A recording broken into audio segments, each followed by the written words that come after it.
Knightline is brought to you by the Dever Team, your source for New Smyrna Beach real estate and everything else New Smyrna Beach. Go to www.thedeverteam.com and call UCF alumni Travis Dever for all your New Smyrna Beach needs. 386-690-1636. That's 386-690-1636.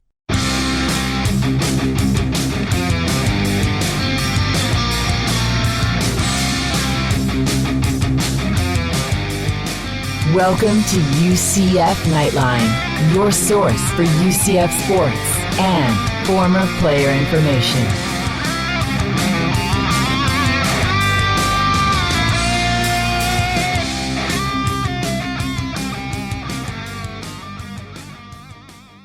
Hello, Night Nation. This is Andrew Phegley coming to you from the 1148 studios, and this is Knightline 229 from the award-winning Knightline Sports Network. Joining me as always, Trylko. Hello, everyone. The eagerly anticipated NFL Draft plays out over 3 days, and we're talking about the newest Knights in the NFL with Channel 6 Sports Director Jamie Say, Knightline insider Ben Stout on men's basketball's new grad transfer, and any furlough talk for UCF athletics, that in Ask Knightline. But first, Buffalo's happening now. We're on the move now. The Bills are happening now. They're making it happen now. We've got the spirit, a lot of spirit, yeah. We've got the spirit. Just watch it happen now.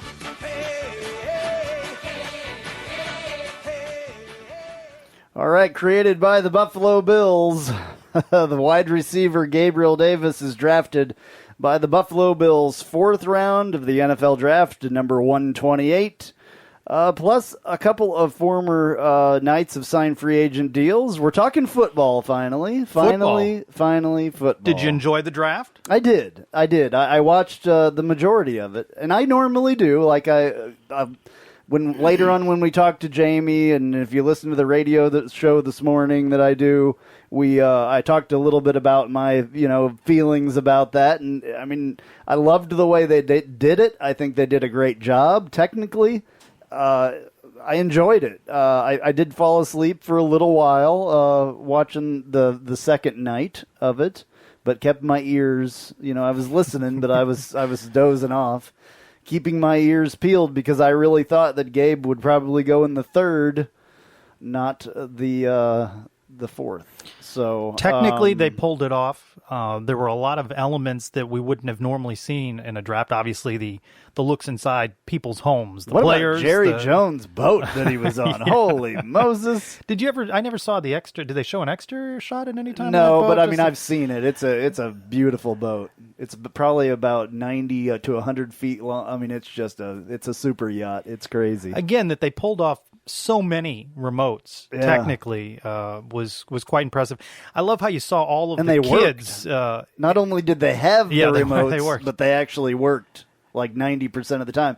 They were a little slow. But not any problem. No. Watching. I mean, it was really cool. Now, I liked all the kids running around, the pets running around. Of course, I think a lot of those kids were running around because coaches and general managers told those kids, stay off the Wi-Fi while we're doing this. That's one big thing. Yeah. So you can be on TV, but you're putting your tablet and your devices down. Absolutely. So, but they pulled it off, and mixed bag for UCF, huh? I mean, I think it was good to see Gabe Davis, the free agent signees, and I'd say you get the bulk of them right there in the immediate aftermath of the draft. That's Adrian Killens signing with the Eagles, Nate Evans signing with the Jags, and Neville Clark signing with Minnesota. So 3 guys and a couple of guys, maybe Jordan Johnson, some thought might sign somewhere, and a couple other guys, but that's it. For UCF in this draft. And I see a couple of these guys sticking and a couple of them not, to be honest with you. So obviously Gabe Davis isn't going to be a problem. I think Killens is going to make his way into the league. I really do.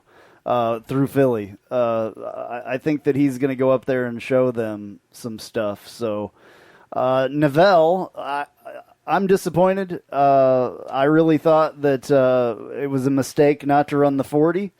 And then supposedly, who knows what the real story is there, but supposedly there was an issue with a former coach talking badly about him to some people. I don't know if you have to take that with a grain of salt. I don't know if that's true or not, but that's just it's what's been told. Well, it's what his father is saying on social media, and I really like his dad and all that stuff. But what does that mean? I'm not saying that didn't happen. I'm not saying that it did. So, I mean, there was a time I was told that's what happened. But there was a time when Novell was suspended while at UCF, and if you were a former coach and you were asked about that, you would answer, "This is what happened." Yeah.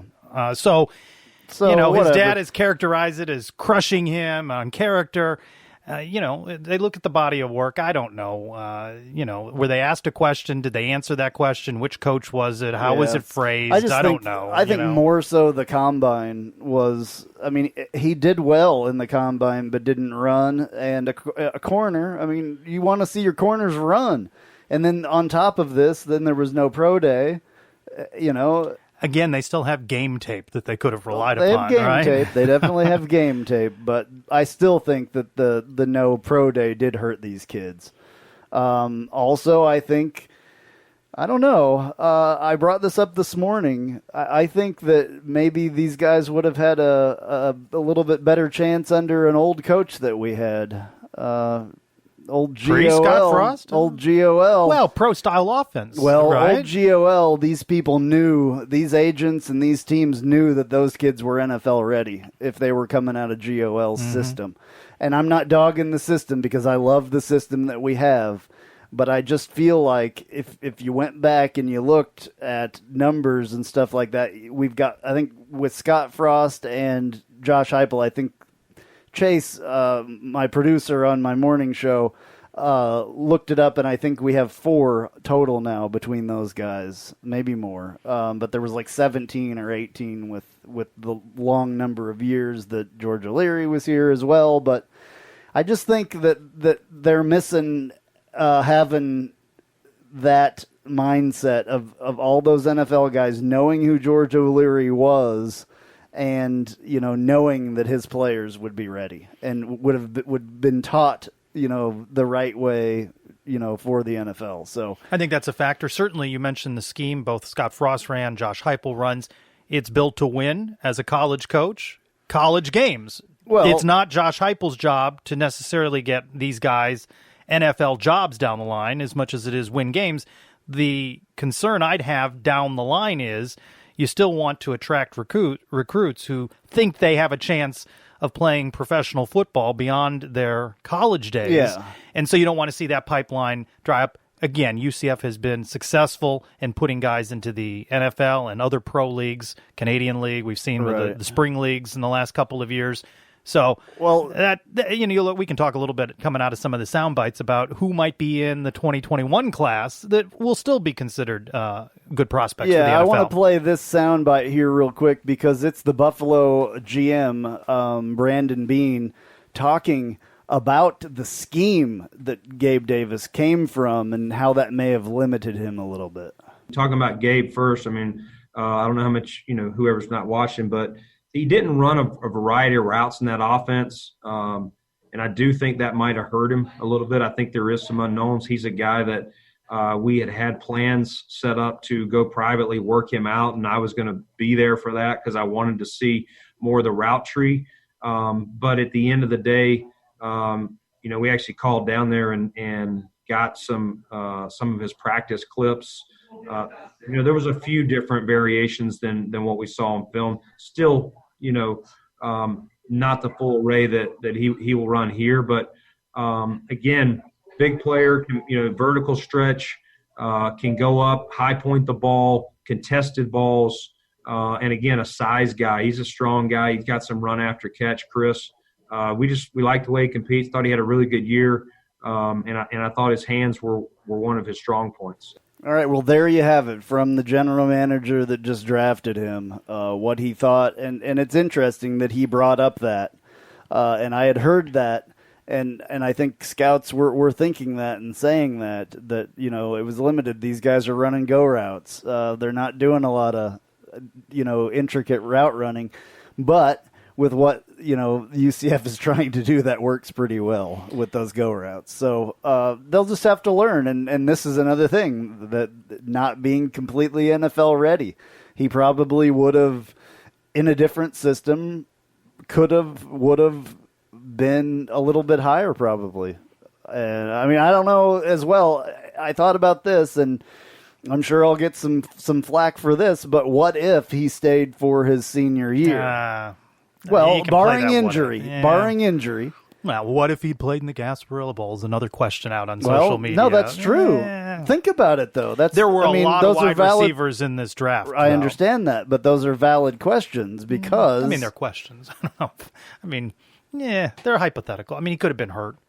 So that's as much a hypothetical. As well. Yeah. I mean, so that's just as hypothetical as well. What if, I mean, I thought that he would go higher than he did this year. So if he had another year of stats and everything else, he could have gone even higher than that, personally. I mean, Trylko went third round, so maybe there's a little bit of a difference there, third, fourth, but I mean, that's about where he was slotted in most of those mock drafts. But is it a mistake for players to leave early when they're not getting picked before the third round, before the fourth round, in the top 3 rounds? I support a player doing whatever they think they need to do for them, their family, and the moment, and sometimes it'll work out and sometimes it won't. Just as staying a lot of work times out it might does not work work out, though. A lot of times, most of the time, in fact, it does not work out. Yeah, unless you are one of those players that gets picked in the first 2 rounds.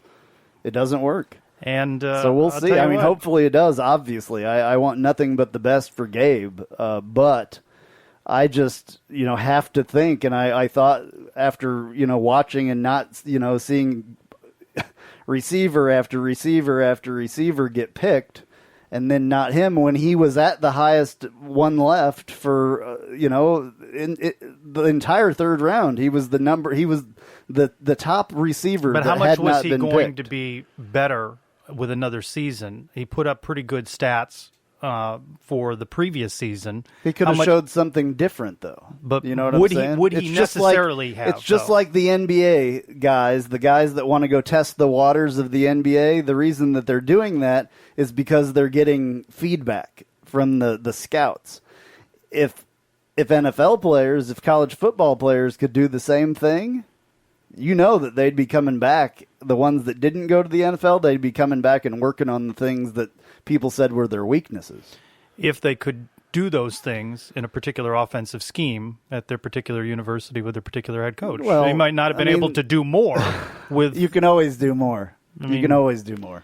Anyway. I just don't know how much more he would have enhanced his stock, and as it turns out, he ends up a 4th-round draft pick. He's going to get paid. He's going to get some money, and he's going to have an opportunity to win a job. If he came back, he could have got paid a lot more. Maybe. I mean, yeah. So maybe. All right. Well, what else do we got here? I do have, this is the commentary from the NFL Network after Gabe was picked. Buffalo has picked wideout Gabriel Davis, Daniel Jeremiah out of UCF. Yeah, he's a pure vertical stretch wide receiver. They line him up at times about 3 yards from the sideline, and they let him just get down the field. You'll see posts, you'll see takeoff, just vertical routes, and then he can high point the football down the field. Thought he did a nice job getting off press coverage, too. You see there he's 216 pounds. He uses that size and strength to get free, but everything he does for the most part is what you see right here. Get down the field. The game against Stanford, he went up against a cornerback in Paulson Adebo that some thought might come out in this draft, could be a 1st or 2nd round pick, and he embarrassed him, what he did to him in that football game. And Lewis, when you think about him fitting with the Buffalo Bills, that vertical stretch receiver to go along with John Brown, Stephon Diggs, they're trying to give Josh Allen some weapons down the field. All right, lots of sound effects in there because it was taken from video, but I did love the music that was behind it anyway. And again, you got to appreciate Gabe's work ethic, which we saw after practices all season long, and then video released not long after his selection. He's out there throwing, catching passes. Yeah. So I mean, he's going to put in the work. Yeah, absolutely. All right. Well, I think what should come up next here is this is a press conference that Gabe did via Zoom, I believe, with all of the media from the Buffalo Bills. And I don't know if anybody has gone out and searched for this or not, but it is available. But I want to play it for you. It's kind of long. It's about 9 minutes. But here is the entire press conference from yesterday or today. I'm not sure which one it was. With Gabe Davis being the the person they're asking the questions to with the Buffalo media. Hey, Gabriel, congratulations. Just give us a little idea of the type of player that you are. I just feel a big physical, smart receiver, can do it all, versatile, make big plays, and I'm just excited, to be a part of the team, be a part of the family, just ready to go now. Congrats. Look, Gabe, they say in your bio, big physical guy. This Bills receiving core is not a great size receiving core. Do you think that you can bulk that up, and can you also be a 50-50 catch kind of guy for them? Of course, I feel like I can bulk it up and be a 50-50 catch guy. We got a lot of great receivers on that team as well. It's got a lot of good competition. The receiver room seems like it's going to be, great. And I can't wait to see for the next 4 years what I'll be doing with the Buffalo Bills. Hey, Gabriel, congratulations. It's Heather Prusek here from the CBS station in Buffalo. First of all, I guess, what do you know about the Bills? How much have you paid attention to them? What do you know about Josh Allen, things like that? Really don't know too much about the Bills. Obviously, there's 32 teams that you have to worry about. So, I sort of know bits and parts of it. But, obviously I know they're a great organization. They love me. They show a lot of interest. And I'm actually happy to be with the team that actually showed me the interest at the beginning. And now they've picked me, in the draft. What are your, just kind of follow-up question really quick, what are your just kind of first impressions off the bat of Josh Allen and being able to work with him? He's a competitor. He wants to win. He shows that every single time he plays. Big quarterback, knows how to throw the football. Seems like a great guy, and I'm just ready ready for this opportunity. It's great. Awesome. Congratulations. Thanks. Thank you. Hey, Gabriel, John Worrell with the Associated Press here. Congrats on being selected. Kind of to piggyback off what Heather was asking you, what do you know about the Bills as far as the receiving depth, knowing that they just picked up Stephon Diggs, and what challenges and what have they told you, and how eager are you to prove that you can fit in this group that's pretty deep right now? I mean, yeah, they got deep guys, but you come in the NFL to compete, and I feel like that's what I've came to do, compete. They have a lot of great receivers, including, they just brought in Stephon Diggs on the team, which is awesome because, I get to learn from all those guys who's been in the league and veteran guys who played against the best and, are considered some of the best. I'm just, happy for the opportunity of everything that's going down. Good. Thank you. Stu Boyer from NBC in Buffalo. Congratulations. Just wondering, what do you expect from yourself with a team that's got a deep and experienced wide receiver core? I mean, obviously everybody would like to come in and start right away. That could be quite a challenge. Yes, but at the end of the day, I feel like a lot of guys have this wherever they go. No matter if you're the first pick in the draft or the last, you have to compete. You have to show what you can do. And, we've all been a part of this process. There was a point in time where that whole receiving core was going a part of the whole process, and look at them now. So, I'm just happy for the opportunity, ready to compete, ready to play, ready to have a new family.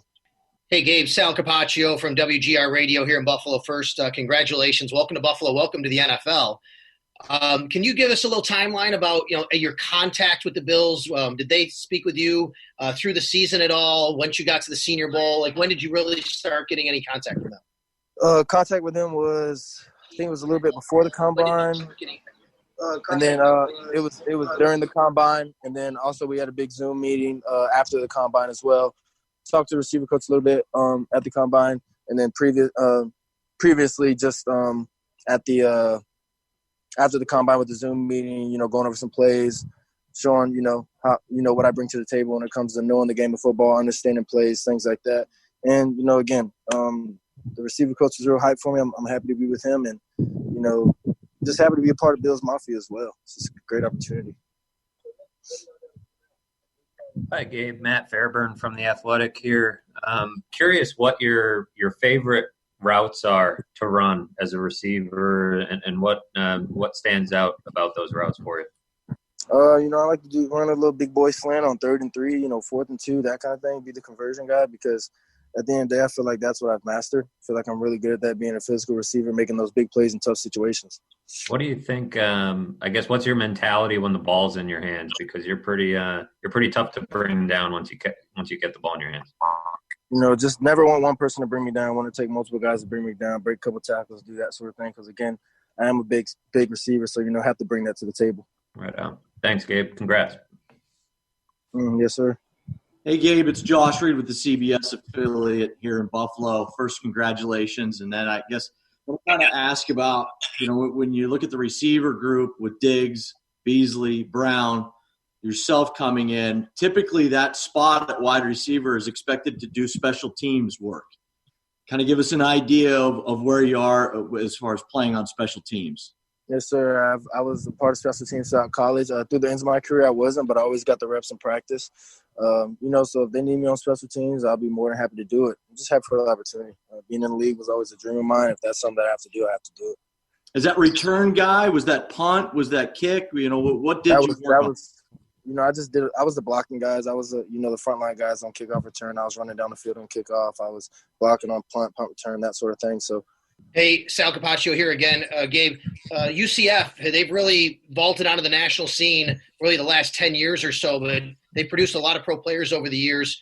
Just talk about the program and how it's molded you. Dante Culpepper, even going back to them, but receivers like Kamar Aiken, Brandon Marshall, guys like that. Can you just talk about the program and how that's molded you? That program is really special to my heart by a lot of great guys, including, Traquan Smith was my mentor there, a great receiver, came through now with the Saints. And they just, it was a great team, a brotherhood. I have a lot of family on that team now. And, they just turned me, I feel like, they helped me reach that next level of being the great player that I know I will be. Thank you. Matt Prino from Syracuse.com. Obviously you can look at your scouting report and, pretty much everyone talks about your ability to convert in contested catch situations. I mean, one of the big, cliches, if you will, that's thrown around a lot is the Bills really like dogs in their locker room, aggressive guys. They said that about Stephon Diggs. Do you categorize yourself as that, and is that what allows you to be so successful in that area of the game? Yes, sir. I feel like that's what separates me from everybody because I'm not only a dog when the ball's in there, but I'm a dog when the ball's not in my hands and I have to make a block. I feel like that's where I separate myself from everybody. Thank you. Sure. Hey, Gabriel Marcel Louis Jacques with ESPN. First of all, congratulations, man. Yes, sir. Thank you. Speaking about the dog in you, you're going to have to go against guys like Tre'Davious White and Josh Norman in practice, guys who are, established in this league and hard to play against. What do you think that's going to do to your level of play, seeing them day in and day out, especially with this kind of learning curve? Exactly. It's going to make me great. It's going to make me be the player that I want to be, and I'll be able to go against the best every single day in practice, and I feel like that's a blessing. That's definitely a blessing in disguise to have some of the best guys to play in that position to go against every single day so to get you ready for those Sundays, Mondays, and Thursdays. Thanks, Gabriel. Sure. Hey, Gabriel, this is Jay Skursky with the Buffalo News. Congratulations. Just I wanted to get your thoughts on this year's wide receiver class. We hear so much about how deep it is, and you look at the receivers that went in the first couple of days. Do you feel like this was an especially deep group of receivers that you were a part of? Yes, sir. It was a deep group. I knew it was going to be a deep group from the jump, but, I'm confident what I can do, ready to play and just show, that I'm just like those guys that they all talked about on TV. Hey, Gabe, Jenna Cottrell out of Rochester, ABC station. Congrats on being drafted. I guess what was that call like with Brandon Beane, welcoming you to the Bills? And then also, what do you feel like you have to prove now being a part of Buffalo? I don't, not much to prove. Just prove stuff to myself. Show that I can be the elite Hall of Fame receiver that I want to be coming in the NFL and, started in year one.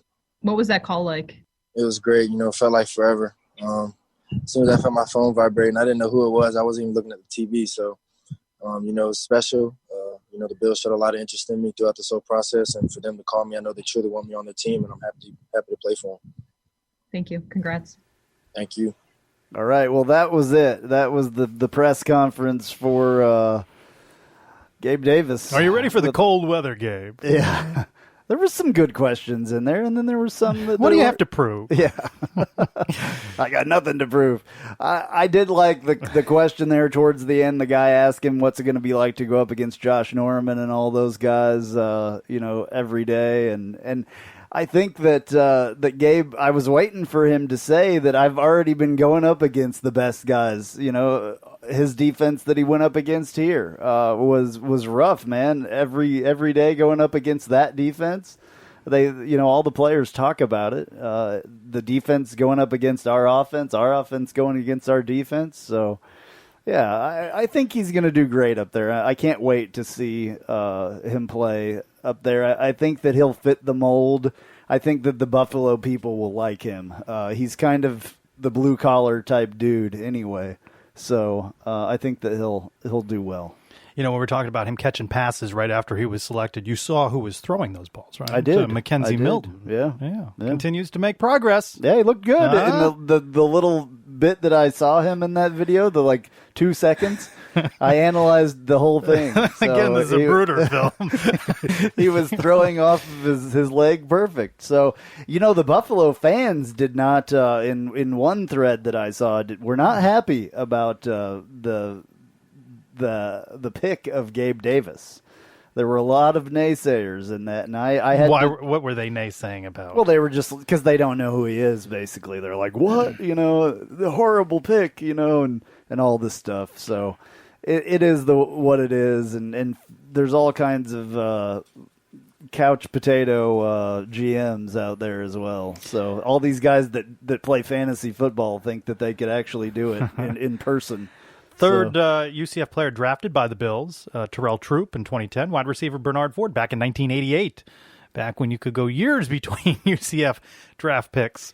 And at Spot Track reporting that his rookie contract expected to be in the range of $3.3 million with a $699,000 signing bonus. Well, that's pretty good for a fourth-round pick, I think. So, good for him. That's awesome. I did see UCF put out a couple of little draft notes here. He's the 42nd player from UCF selected in the NFL draft. The Knights have now had at least one player drafted in 14 of the last 15 years. UCF has now had 18 total players picked in the last 12 drafts. There have now been 10 UCF receivers that have been drafted. Let's go through this list real quick. Pretty good list. Just to see. Ted Wilson, 1987, 10th round. Bernard Ford, 88, 3rd round. Sean Jefferson, 91, 9th round. Charles Lee, 2000, 7th round. Doug Gabriel, 2003, 5th round. Brandon Marshall, 2006, 4th round. Mike Sims Walker, 2007, 3rd round. Brashad Perryman, 2015 first round. Now with the Jets, same division as the Buffalo Bills. Exactly, yeah. Traquan Smith, 2018 third round. And then Gabe Davis, 2012. In Josh Heupel's 2 years at the helm, he has had a player drafted in both the 2019 and 2020 drafts. Tristan Hill. Whatever happened to that guy? I think he's sleeping someplace. Goodness, Tristan. And Gabe Davis. You mentioned Sean Jefferson, 2002 UCF Athletic Hall of Fame inductee. His son, wow, Van, former Florida Gator, drafted by the Los Angeles Rams, 57th overall. Wow, you got UCF players now with kids getting drafted into the NFL. Brandon Marshall, I'm surprised when I saw this because I wasn't around at this time with UCF. 4th round, 119th. So he was drafted right in about the same spot as Gabe Davis. And look at what his career, potential, I don't know if Hall of Fame, but. Debatable there. Yeah. But close. AAC, 17 players drafted. That's one shy of what was then the record in 2018 of 18. The 17 players ranked 6th among the conferences, just ahead of them Big 12 with 21 picks, so just a couple behind that. 2 schools in the American, no players picked, ECU and that team from Tampa, Cows with no selection. That's awesome. That is absolutely Do you have the cow awesome. music? There you go. The thing that hurt the most, I believe, when I was watching this draft, just to see a Connecticut player picked before a UCF player. That was like a dagger to my freaking heart. It was horrible. I wanted to turn it off right then when I saw that happen. It was. Well, you had a player selected from Lenore Rhine in this draft. Some Division II guys. Yeah, were picked no, in this that's draft, good. There's so. quite a few Division II and 1 guys, or 2 and 3 guys actually. And some FCS guys, obviously, as well. And they should. There was a Canadian guy that hasn't ever even played in American football. At least one. That's that interesting. Was drafted pretty high up, actually. So a good Twitter follow at UCF Sports Info reporting NFL teams with 0 all-time UCF draft picks include the Bears, Bucks, Cardinals, Chargers, Dolphins, Giants, Jets, and Titans. So 2 of those Florida schools. Yeah. What's up with that? Yeah, well. They should know better. Yeah, they should. They should. Okay, so you met with Willie Martinez, defensive backs coach for UCF. Via Zoom. Via Zoom, yes, I was getting there this week. And you talked to him about, you asked him about what Neville Clark, how he would translate to the NFL. And here's what he had to say about that. How does Neville Clark's game translate into the pros? Oh, I think it translates great. First thing I would say is, obviously Neville has a great size. He's got great length. I think obviously there's strengths and weaknesses to a player. I think that his one thing that I love about Neville, we've said it all along, in my career, he's in my top 5, if not top 3 of game day players. Totally different. You have guys that do a great job of preparing. Not that he doesn't. I'm saying they do a great job in practice, and come game time, they're just a little bit different or a little bit off or not. Neville he's a game guy. He loves the competition. He loves game day, and he performs on game day at a different level than others do. You know what I mean? It's just that it factor or whatever it is. So I think his experience on game days and the plays that he made in big time games, he'll be used to that. I mean, I think that we played at some high level games that he really performed where we needed him to. He's got great length. He's got really good ball skills. He's a physical player. I think schematically, it depends on what team he goes to, because that'll really play to his strengths. He's a better guy that plays press, and I think that teams that do that, maybe not so much. I think the scheme has a lot to do with it, but again, he's a talented player. He's a talented player in high school, very productive player. Okay, at a high level program. You know what I mean? It's like that's kind of like what's preparing you for the next level, because all you got to do is learn what they do, prepare. You know what I mean? And you got to perform now when it comes to your time. And he's been able to do that. So again, the length, he's got, like I said, great size, long arms. These big receivers that he's been defending against in practice and in games. He's going to see that in the field, obviously at the next level at the NFL. He's really, our goal was, the reason why he came back, he was asking, okay, I want to come back. I want to get better from a standpoint of preparing, developmental. You know what I mean? I think it's been a great year. He came back. He did. He learned more ball, how to prepare better. And we've talked about that leading up to the draft.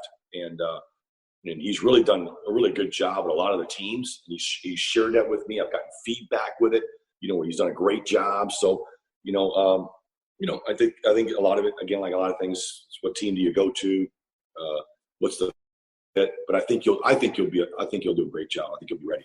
Well, and I think that he'll do a great job as well. I wish that whatever happened wouldn't have happened, and he would have gotten the pick or whatever that he probably deserved. I thought that he needed to, I really feel like that he deserved a lot more than, signing as a free agent. So hopefully he will go out there and prove himself. Joins Mike Hughes up there in Minnesota. And that's good that he'll know somebody there. He probably knows some other people from Miami that are probably there. So last week we asked which rounds we thought these guys would go in. 70% of respondents said rounds 3 or 4. You picked round 3 for Gabe. I picked round 4.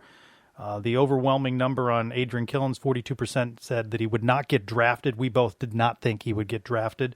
And then Neville Clark, I had in the 6th round, you had in the 4th, and most people had him 5th or 6th round pick. And, of course, he goes undrafted, which to me was the one surprise of the draft. Anyone else that did not get picked, I was not surprised by, and still hope the best for our guys, that they'll have an opportunity sometime to get on to the NFL. Yeah, and the work ethic of these guys. So especially Nate Evans with going to Jacksonville. I just don't put a lot of credit with Jacksonville, and they used to have a lot of UCF guys. Yeah, and I don't know. This is not a well-run franchise. As not you at can all. Tell. I mean, it's horrible, and I mean, if a NFL franchise would fold anytime soon, I think it would be that one. Or It move to should. London. Or move to London, or move to Orlando, or whatever. I mean, we would love them, obviously, if they moved to Orlando, but whatever. So the other thing that you asked, Willie, was about the technology and how he's been able to talk to the players. I like this question, and I like to answer.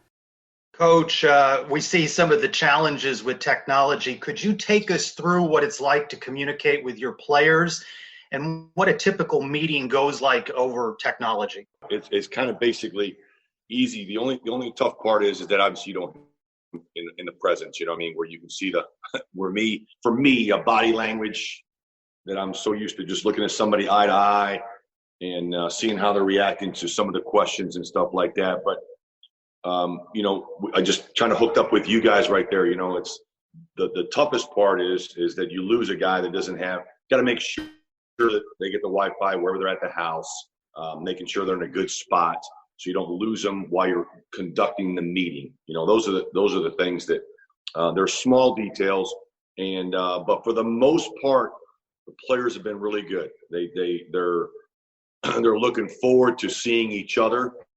You know, that's the bond that you build when you're with a team like a football team, and they're looking forward to seeing each other on the screen, so to speak. But it's like being right there, and that's the kind of the cool thing. It's a little bit of inconvenience as far as losing somebody when you're right in the middle of a meeting, and but you know they get right back up and they get back into it. And it's just we meet.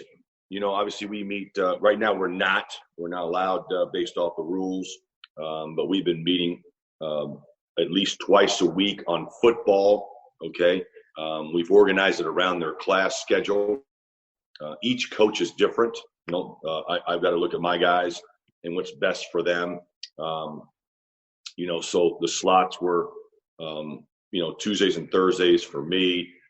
1 and 2 o'clock slots, and then that's just football. And then we have the academic side of it, where constantly staying on top of each guy and making sure that so that's on it's on every day really through this process. And but really, to be honest with you, it's different. We're all adjusting to the new normal, but they've been pretty good, and obviously I don't want to speak here before the grades come out, but guys have been doing their, doing a good job of staying up top, being with their academics and our academic counselors, and again, I think they like the part. The reason why I think they're engaging is they don't see each other, so when they get the opportunity to everybody be on the same screen, we do start off by life skill kind of things, where we don't really talk about ball from the beginning. We just, how you guys doing? How's your family? Is everybody okay? We've had some issues, some real life issues with guys in our group, with family that's sick and has lost somebody, and it's we've had to deal with it, and I think that really helps the guys, and everybody talking about it. So we're dealing with all of it. We're a part of the whole thing. We're in this process. We see what's going on around the world, and we're actually living it, and it's an opportunity to be together.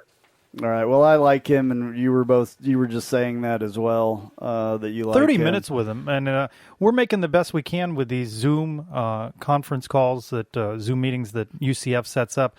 After a practice, you might get a Coach Martinez for 5-6 minutes, and then you're churning through people 5-6 minutes, and as it was, we got about 20 minutes with Dylan Gabriel, and so you do get opportunities to talk to him, and he's a guy you could talk to for a lot longer. Yeah. Now, what absolutely. do you think? You think that anytime soon we're getting Randy Shannon in us? Probably not, unless they force him to do it, and then it'll be about 5 minutes. It'd be like a hostage video, wouldn't it? It'd be like, we've had 2 He'll minutes be with this looking guy. at the guy that over to the side that has the gun pointed at him. Oh, the whole time out of the corner of his eye. Oh, like I both am dreading that might happen, but also eagerly anticipating that opportunity to be in those boxes with Coach Shannon. All right, it's the Annoy Libby poll question of the week that I intend to keep asking and see where the results change. Based on what you know right now, do you think North Carolina opens the 2020 season at UCF football on Friday, September 4th? Last week, no led 54-46. This week, no leads 53-47. So not a lot of change in opinion, slightly more. Still thinking no. And then we'll see how public I voted opinion in that, and I said yes. changes. I said yes. I think that it will happen. So we'll have a little bit of a roundup coming up of some things that you may have missed during the week, especially with the NFL draft, that give you some indications of some schools that are moving in a direction of playing and other schools hedging that they maybe won't be.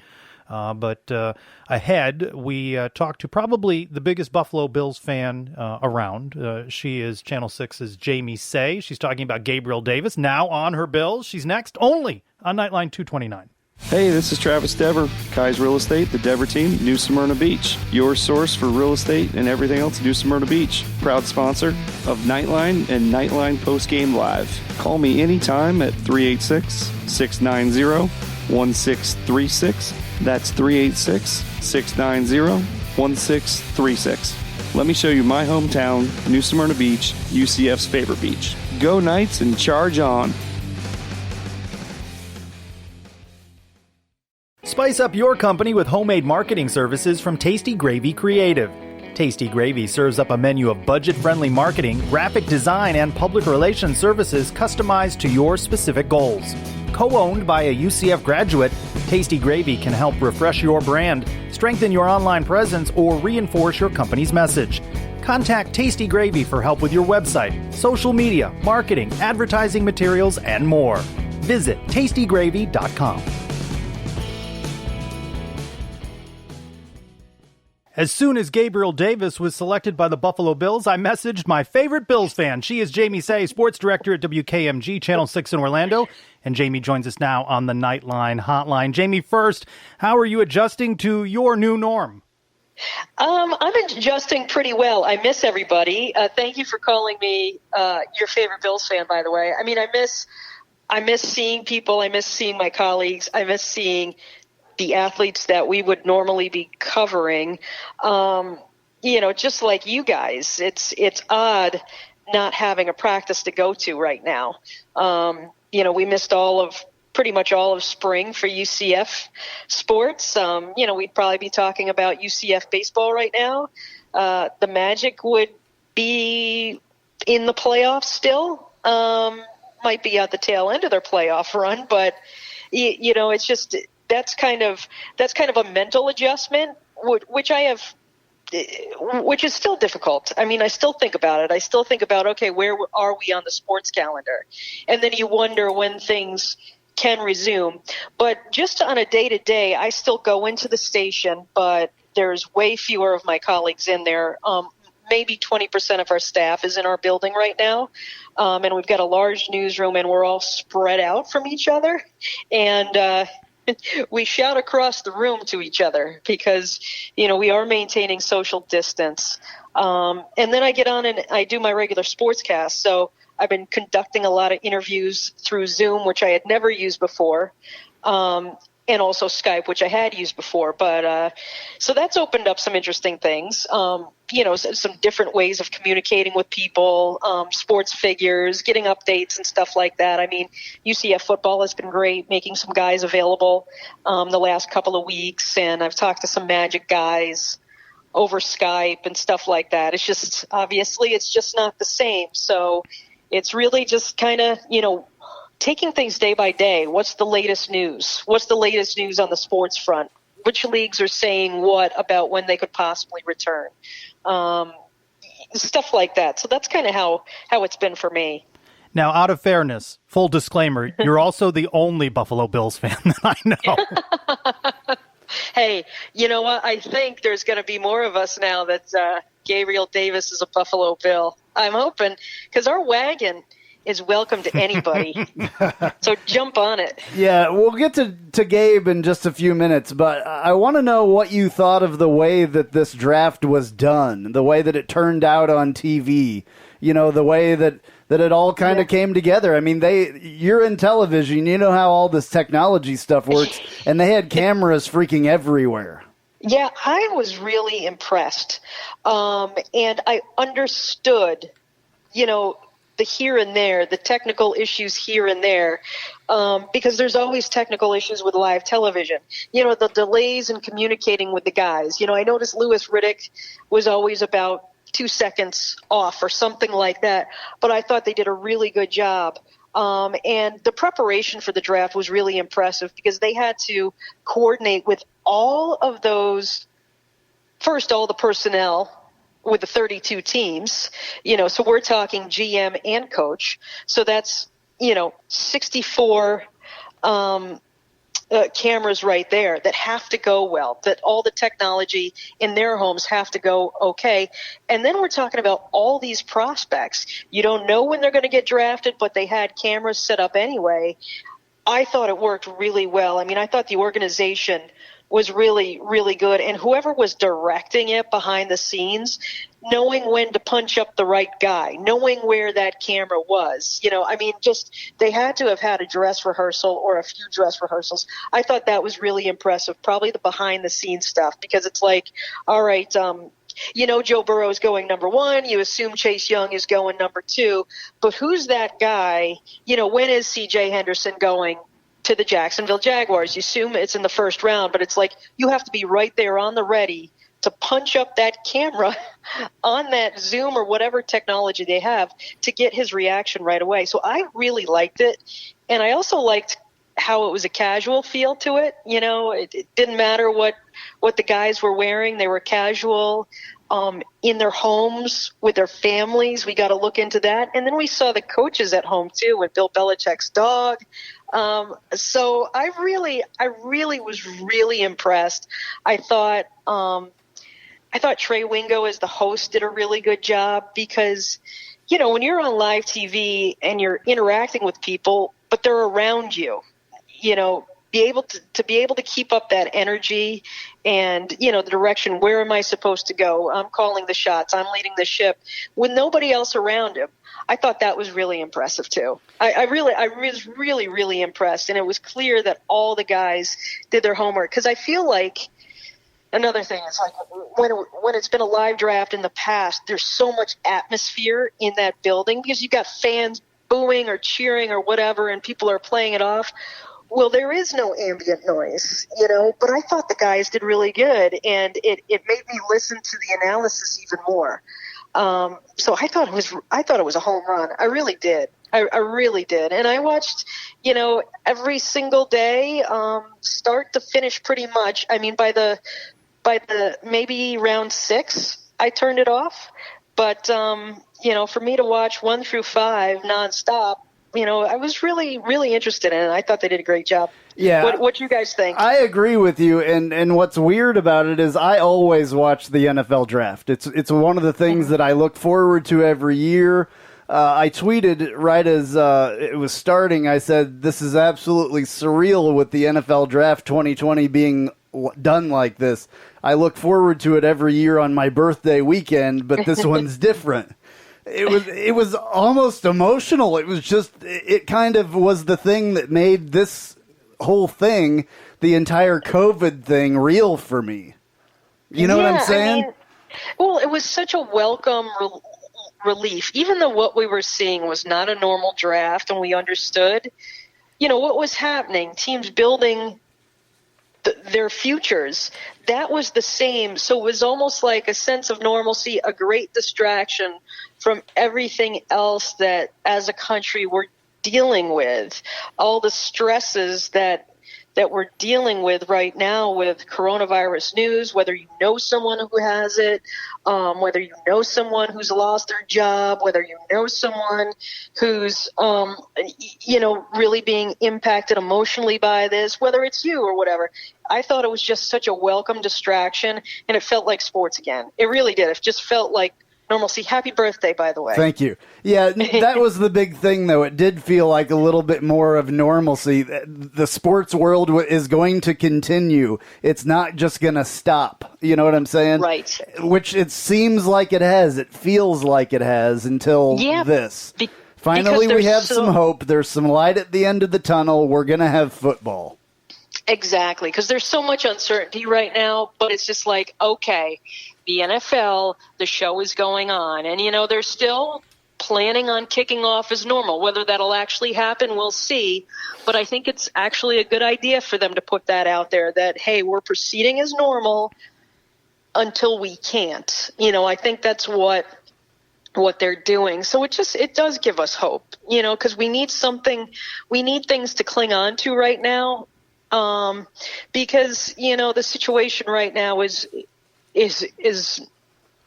so bad. I mean, it's just, so surreal and everything like that. I applaud the NFL for having it. I thank God that I was able to watch it on ESPN, and ESPN really delivered a good show. Mere moments after the Buffalo Bills selected Gabriel Davis, you posted on your Twitter at Jamie Say, "I'm giddy, I tell ya, giddy." So your reaction, you're happy to have Gabriel Davis on your Buffalo Bills. Oh, I'm thrilled. It was funny because I'm just sitting here watching the draft, and, I'm not totally, like if you had told me what number the Bills were picking in the 4th round when I woke up that morning, I wouldn't know. So it was just like I'm watching the draft, and then I see the Bills name come up, like, picking soon or whatever, and then I'm like, okay, well, here comes the Bills selection, and then right before Gabe's name came up, I'm like, they could use another receiver. I mean, they're stacked at receiver. They've got some great receivers, but they could use another one. Could they? And then when it flipped over from pick is in to Gabriel Davis, wide receiver, UCF, I swear, I jumped off my couch and was just jumping up and down just because I know what he can bring to the team. And I thought he would go higher than that. I really did. I thought he could be a late 3rd rounder. And I thought he would go a little bit earlier in the 4th round. But the fact that he was available and the Bills jumped on him, I love it. I mean, I'm thrilled just because he's like that. Oh God, he's such a physical guy. He doesn't drop passes. So I'm thrilled. And plus I know he's a quality guy. It's just, you know how it is when you cover somebody for, in this case, I mean, we knew of Gabriel in high school, but really didn't get to know him until he got to UCF, and we've known him for 3 years. It's just like, he's a great guy. He's going to do the right things. He's a hard worker. It's like it's funny. He's a Florida guy, but he's going to fit in well with Buffalo because he's kind of blue collar, which is exactly what that team is. I want to take you back to a fall practice during football season, in which you and I had spoken with Gabriel Davis in the media scrum, and then I noticed that both of us, we started recording video of him taking extra practice there with the machine, the jugs machine with the ball. Take us back to that moment and what caught your eye about that, and you rolled on the video and then follow up with it. Well, it was funny because it was like every time there was media availability after practice for UCF, we would hear the jugs machine going, right? All the time, whether we were talking when we weren't talking to Gabe. So if it was Josh Heupel talking, if it was a couple other players, we would hear the beat, the rhythm of the jugs machine, and you would look over, and every time it was Gabe Davis, and it was just like, okay. And then as somebody eventually asked Josh Heupel about it, and he said, yeah, Gabe does that every day. 100 reps every day after practice on the jugs machine, never took a day off from that after practice. So they're going through a 3-hour practice, whatever it is. And then he's getting those extra reps on the jugs machine just so he's ready. So one day it's just like, okay, I'm wrapped up with the interviews, and just like you, it's like, okay, we have to record this. We have to see what he's doing because this is part of Gabe's story about who he is. I mean, just like how Shaquem Griffin slept in the football building, during camp, because he gave that extra. That's what Gabe Davis was doing, just so he was ready for games, and also because I'm sure he was thinking about the next level too, and how he could get better, how he could improve, just his hands. And he really didn't drop a lot of balls this year.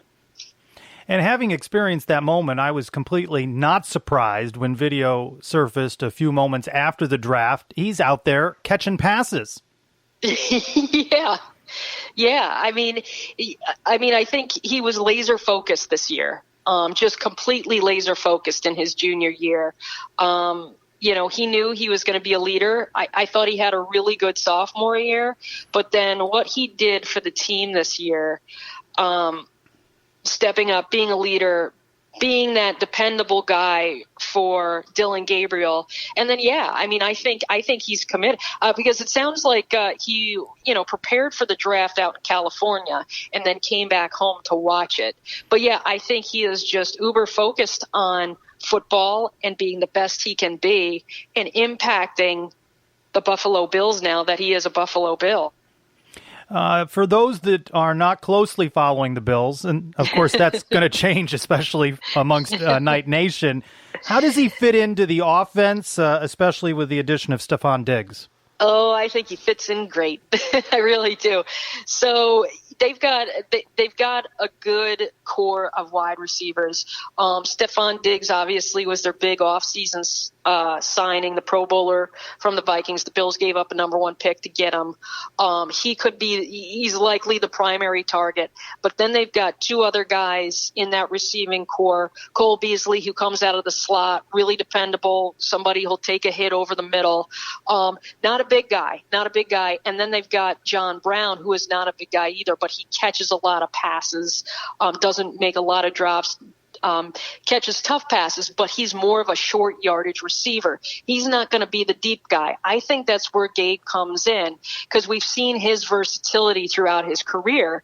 It felt like this year, he would catch some of those short passes along the sideline, make one move on his defender and he'd take off. Or it would be over the middle. It could be a jump ball and he would just out-tough his defender to make that catch. So I see Gabe kind of being more of a deep threat, that go-to guy in the end zone, in tight coverage, because he's so physical. He's 6'2" and he's super muscular. He's a big wide receiver. And then their quarterback is Josh Allen, who's going into his third year. He made a lot of strides from year 1 to year 2. He had a tendency to turn the ball over this year because he would do too much. Sometimes he would get some happy feet too, or he just became somewhat, when he was under duress, he would either hold on to the ball too long, try and make a play with his feet, could end up fumbling, or he would become that gunslinger and make a mental mistake, and throw it when he shouldn't have, or he should have thrown it away, but he's trying to make a play and it's picked off. But Josh Allen has a huge arm, so he'll be able to get the ball to Gabe Davis down the field, no problem at all. So I like it. He's surrounded by 3 veteran receivers. There's just kind of a blue collar attitude in Buffalo, and I think Gabe's going to be a great fit. Plus, another thing is they got a really good run game too now. Last year it was Devin Singletary, who was a rookie. You probably remember him from Florida Atlantic when they played 2 years ago. Well, he's going to be their number 1 featured back after he split time with Frank Gore. Frank Gore was on a 1-year contract, so he's gone. The Bills just drafted a running back somewhat in the mold of Frank Gore, but bigger, more physical, compact guy, ground and pound. So they've got a running game too, and also TJ Yeldon is on the team too. So like offensively, they're really strong at the skill position.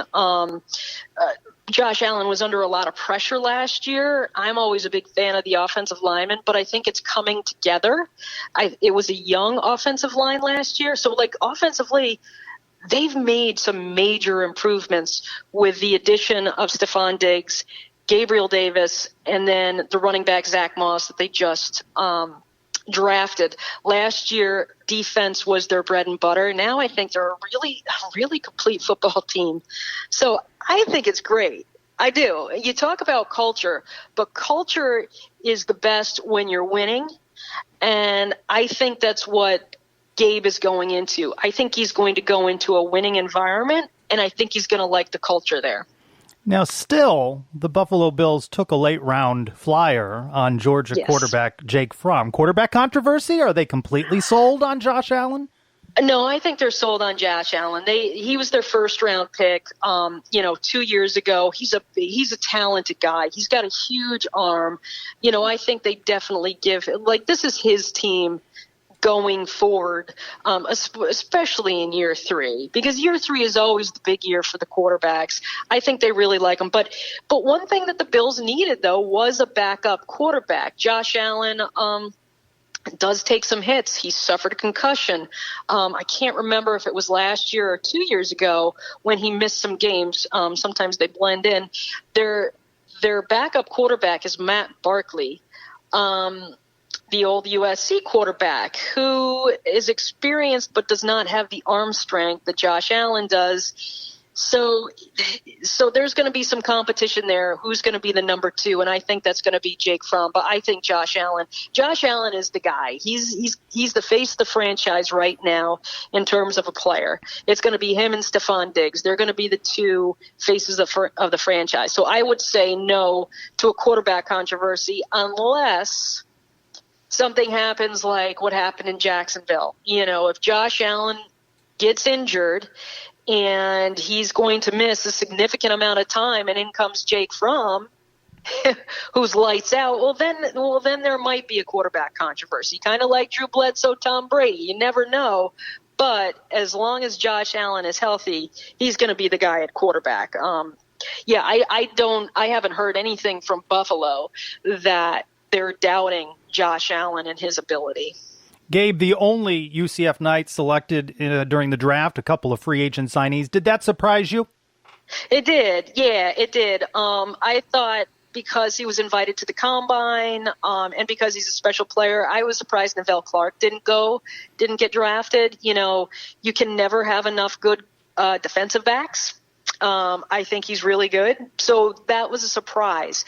It was like when Adrian Killins didn't get invited to the Combine, that's kind of a message. All right, he might not get drafted, but I think it was a surprise because these guys won a lot of football games, right?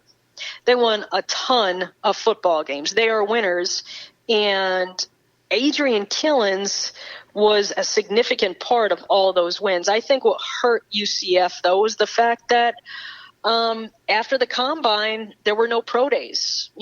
All those pro days got canceled, and pretty much all the in-person workouts, they were wiped out too. The fact that these scouts had to go on by tape, by game film, and who they saw at the Combine, and that's it. So I think that worked against UCF because why wouldn't you? You're in the 7th round. Why wouldn't you take a chance on the speedster Killins? But I think he's in a good spot where he is. He's going to go to Eagles camp, assuming there is going to be a camp, and outrun everybody. Right? He's going to beat everybody in all those sprints. So people can actually see just how fast he is. Another thing about Killins and some of the other guys, they are a little bit smaller. Killins is undersized. He's small, but he's durable.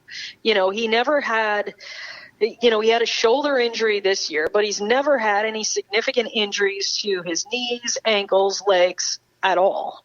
I don't even remember him pulling any kind of hamstring or anything in his 4 years. So I was surprised that only one UCF Knight got drafted, whereas 4 guys from Temple did get drafted when UCF won all those football games in the last 3 years, in the majority of these guys' careers. Have to ask you about the XFL. Of course, you're the longest tenured play-by-play voice of the late Alliance League's Orlando Apollos. Yes. If I'd told you, a couple of months ago that the XFL would play fewer games than the AAF, would you have taken that bet? I would have it wouldn't have shocked me. The reason would shock me. The fact that, a pandemic shut it down. If you had told me, yeah, a pandemic's coming, I'd be like, yeah, whatever. But I would have been surprised just because I felt with Vince McMahon's backing, I felt like the XFL was built to last one full season, just like it did the first year. So yeah, I would have been surprised. And had this not happened,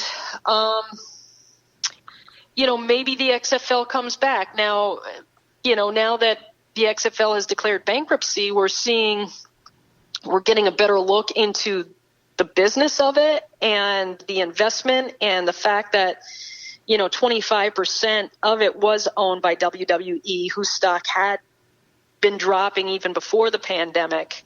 And maybe shareholders in the WWE weren't pleased about it. So maybe it wasn't as strong a financial footing, regardless of the pandemic. Had this pandemic not happened, maybe it doesn't come back. But I really felt like Vince McMahon's goal was to at least get it through 2 years to prove that, yeah, we can do this.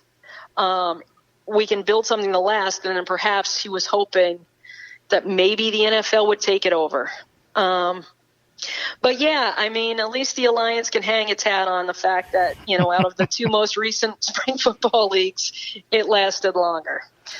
So I think it's a shame, though. I think it's a shame. I was rooting for the XFL. Even though it wasn't my league, I was rooting for the XFL. Well, you knew the product of the AAFL really well. What did you think of the product that the XFL put on the field? I liked it a lot. I liked it a lot, too. I almost liked it more in a way. Well, here's the thing. I can't say I liked it more because I was around the Apollos, right? Who were really good and really fun. It was Steve Spurrier's offense was really, really fun. It was a good team, and the defense was good too. So, apart from Apollos games, I didn't have a chance to watch other AAF games all the time. I mean, sometimes I'd be able to tune in and stuff like that, but I was so tuned in with the Apollos and what they were doing. Like it was just super fun. That was a super fun team. As for the XFL, I felt like, there were some good teams. There were some pretty bad teams too. Like Tampa Bay was a disappointment. The Vipers were a disappointment. And then there was some inconsistency there too.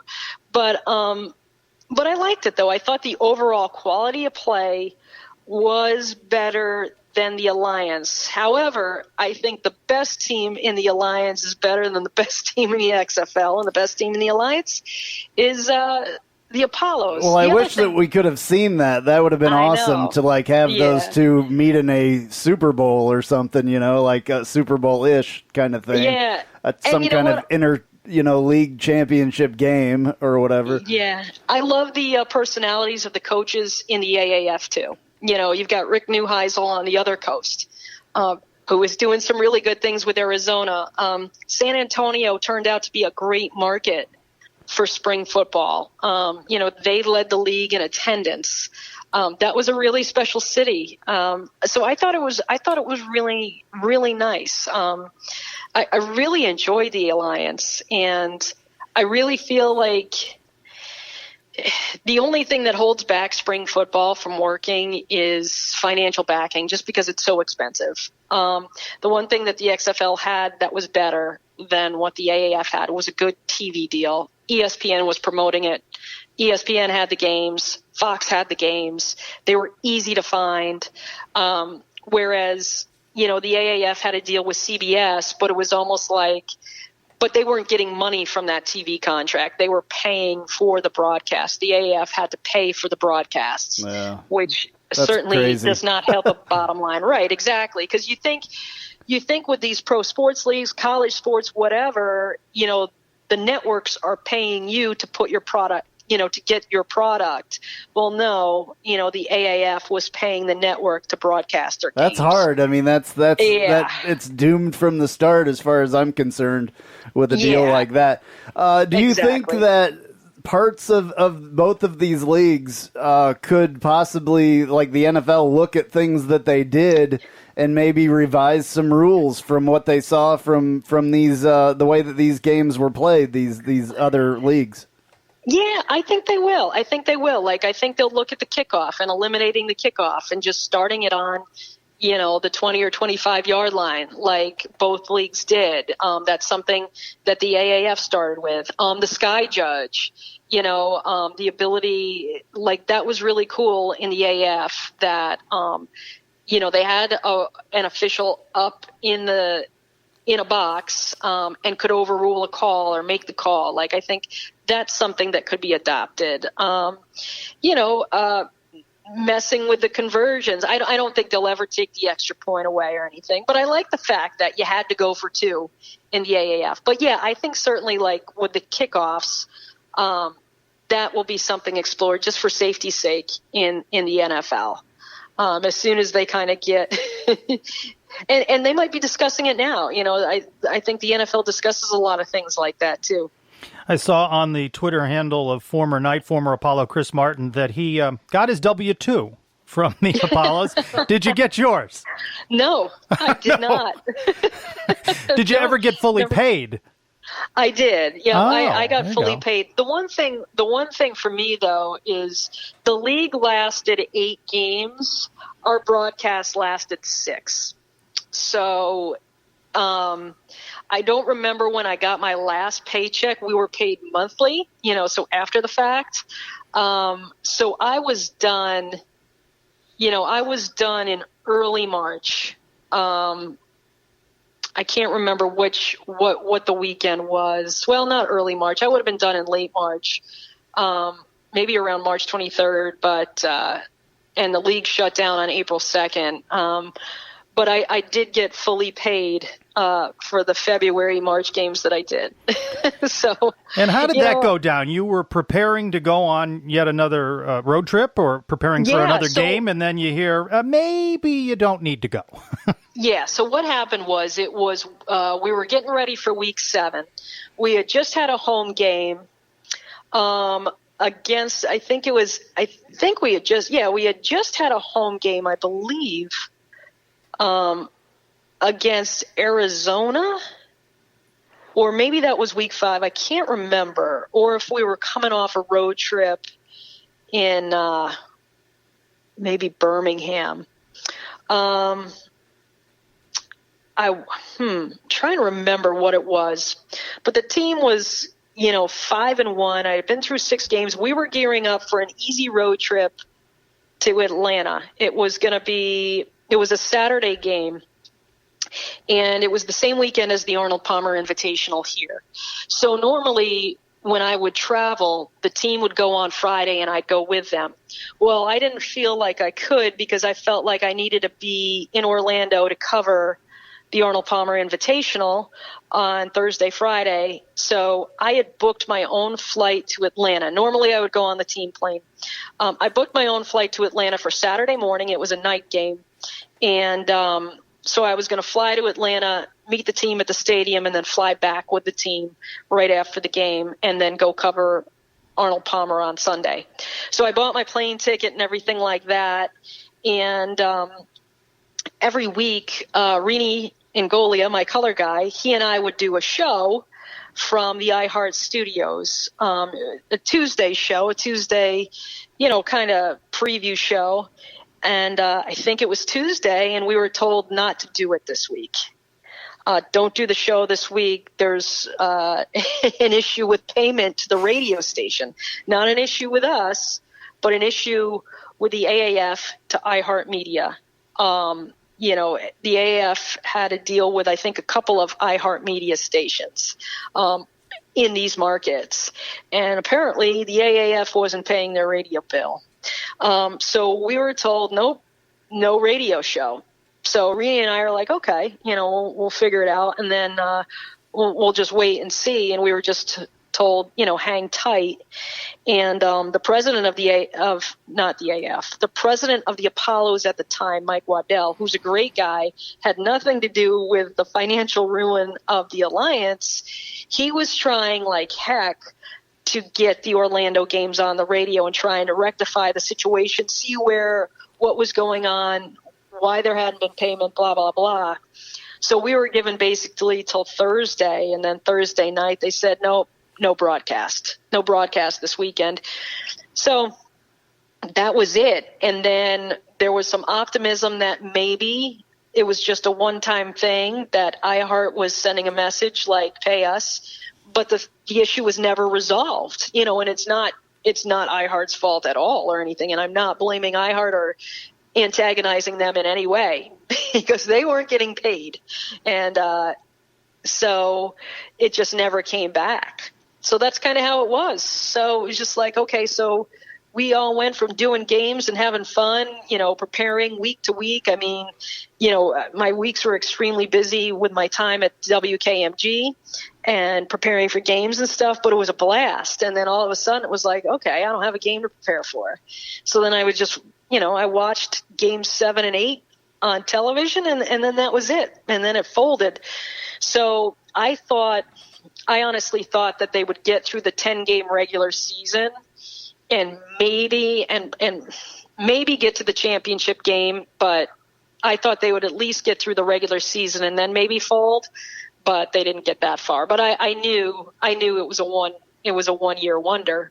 I didn't think that they would quit after 8 games. That was surprising. But see, money's overrated. You have memories and stories for a lifetime now, and then the rumors are flying that perhaps the XFL would have relocated the Tampa Bay Vipers to Orlando, so that could have been just another prime 8 to 10 game vehicle for you. Oh, it would have been awesome. I would have jumped on it if they had a radio broadcast, and if they needed a play-by-play announcer, I would have jumped on it. And it's funny because it's like a bunch of the guys who played for the Apollos were on the Vipers. So it's just like, so that first weekend was kind of bittersweet as I'm looking at the roster of the Vipers and watching their game. I'm like, these guys were great guys who are on the Apollos. A couple of UCF Knights and Chris Martin and Jordan McRae and Rennell Hall. Like, they were great guys. And other players that I met, I mean, they were awesome. So it was so much fun. And together they made a really, really good team in the Apollos. But yeah, I totally would have jumped on it. And it would have made sense to move it back to Orlando and get Steve Spurrier as the head coach again, because I think out of everybody, now the players were the most distraught because it was, their livelihood. It impacted the players the most because now they're looking for jobs. But I think the most crestfallen was Steve Spurrier because I think he was having a blast with it. Now, you're very talented, very creative. I want to know how you pulled off being in the background of the Buffalo Bills fans. I mean, I think that was you that I could see in one of those Hollywood squares behind the commissioner. Is that right? You found your way to be in that background? I tried, but, you got to be objective or at least appear to be. But, I totally would have been in that, though. Yeah, I've been a Bills fan for a long time. Favorites to win the East, no doubt now, with Tom Brady having gone south. Oh, my gosh. It's awesome. They still have nothing for my Chiefs, though. I can tell you that. They got nothing. We'll see. We'll see. We'll see. I had to throw that in there. It's never easy to repeat. Although the Buffalo Bills did go to the Super Bowl 4 consecutive years. And we know how those turned out. Yeah.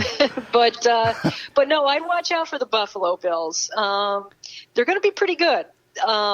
They don't have an otherworldly talent like Patrick Mahomes, but I kind of have a deep hatred for the Bills, actually, because because of those Jim Kelly, Thurman Thomas years and Kansas City having to deal with them during the time that we had Joe Montana and Well, I remember back then because we would play you guys a bunch, and lot. That was one of the places like in the AFC, the two teams that I found were the biggest threat and the ones that I was most nervous about were the Miami Dolphins with Dan Marino and the Chiefs, just because it's so hard to win at Arrowhead. Yeah.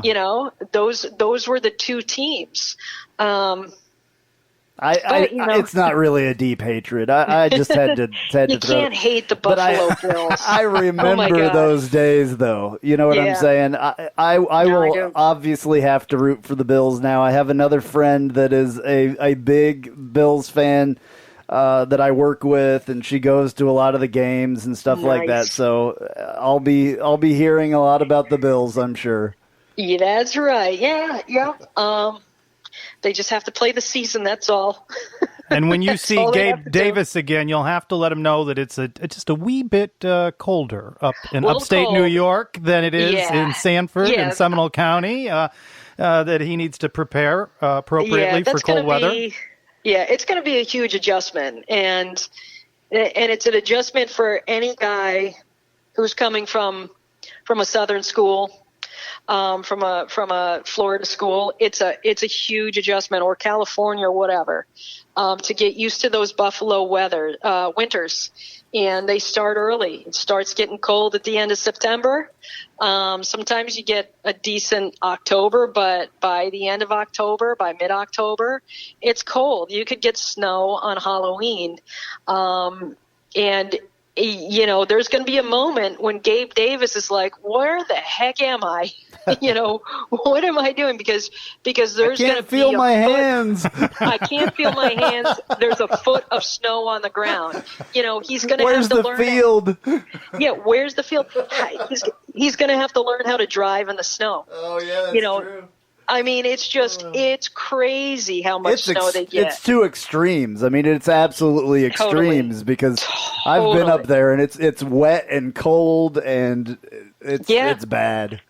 Yeah, no, I mean, I grew up in Albany, New York, which is on the eastern side of the state. We don't get the snowfall that they do out in western New York. I went to school at Syracuse that gets pounded with snow because it's called lake effect snow.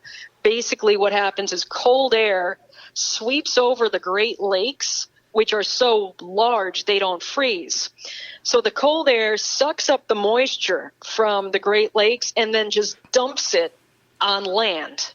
And Syracuse gets hit with it, Rochester gets hit with it, and Buffalo gets hit with it. And it can be nonstop. I mean, there could be a day where just 24 inches falls and you have to figure out, all right, I have to get to work. I got to dig out of this and then I got to get in my car and drive. You got to find your car first.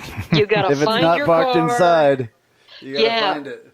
Yeah, I mean, it's cold, it's snowy, driving is a pain, but he's going to an area with a really dedicated and loyal fan base. In an area that just absolutely loves that team. There's no ifs, ands, or buts about it. And it's a small town. Like one of the things that I think is good about Gabe is that he decided to stay home. Sanford's not the biggest place. He didn't grow up in a huge city. UCF feels like its own little city area because it's outside of downtown Orlando. Orlando's not a huge metropolitan, center. So I think, that won't be an adjustment. I think he'll get kind of a small town feel. It's just the snow. If he can adjust to that, I think it could be the beginning of a really special relationship. I have a lot of faith in what Gabe's going to be able to do for that team. Well, she sounds like she does the weather, but in fact, she is the sports director at WKMG TV, Channel 6 Orlando. Jamie Say, thanks so much for joining us on Knightline. Thank you so much, guys. I look forward to seeing you sometime. In a Zoom meeting sometime. Yes, absolutely. We'll have you back on because this was awesome. Yeah, it was a lot of fun. Thanks so much for having me. Bills Chiefs AFC Championship game. What do you think? Maybe. You never know. Yeah. You don't know who the Chiefs are going to play. I don't know, and I don't really care at this point. I just know that if it's the Bills, we got them. If it's the Texans, we got them. If it's Baltimore, we got them. You got to think though that the Bills would be the favorite now with Brady, Gronk, nobody. They're at the Patriots, and all the Tampa fans down here think that they're automatically going to win the Super Bowl just because Brady's there. They're not getting anywhere close to the Super Bowl. They'll be better. They'll be better, Playoff but team. they're not getting anywhere close. Playoff team, maybe. Yeah. Some interesting news from across the landscape over the last week. Oklahoma's interim president says, after careful deliberation, our intention is to return to in-person educational operations by this fall. Washington State's president says that school is planning on in-person instruction fall 2020, all Washington State campuses. Now, Arizona's president is quoted as saying, my sense right now, I just don't see that happening, meaning Arizona playing football in the fall, even though he said the university is planning on having in-person classes. So I think that points a little bit to how did they establish the social distancing. One of the things I posted on our Twitter Sunday afternoon, you can find it at UCF_Knightline, was from CNBC, talking about how teams are reaching out to construction companies, architects, engineering firms. How do they put in social distancing when it comes to concessions? How do they put in terms of seating? I don't think that that's going to be a problem at that point, though. That's August. I really don't think that. I personally don't think. I think it depends on where you're talking about, too. I don't, you have larger metropolitan areas like Boston College is talking about not having classes until January. Yeah, and I think that's crazy. I think this whole thing turned out a lot better than they thought it was going to. Obviously, they put all these measures in to just in case, we overwhelmed our health system. Our health system, except in New York, was never once overwhelmed. One place it was. Well, I mean, the argument one place is with that the large population. You got everybody home. If everybody's back out, then we will see what happens. Well, yeah, but yeah, then we'll see what happens. It's time to get going. Colorado's AD, football coach, and other head coaches taking voluntary 10% pay cut.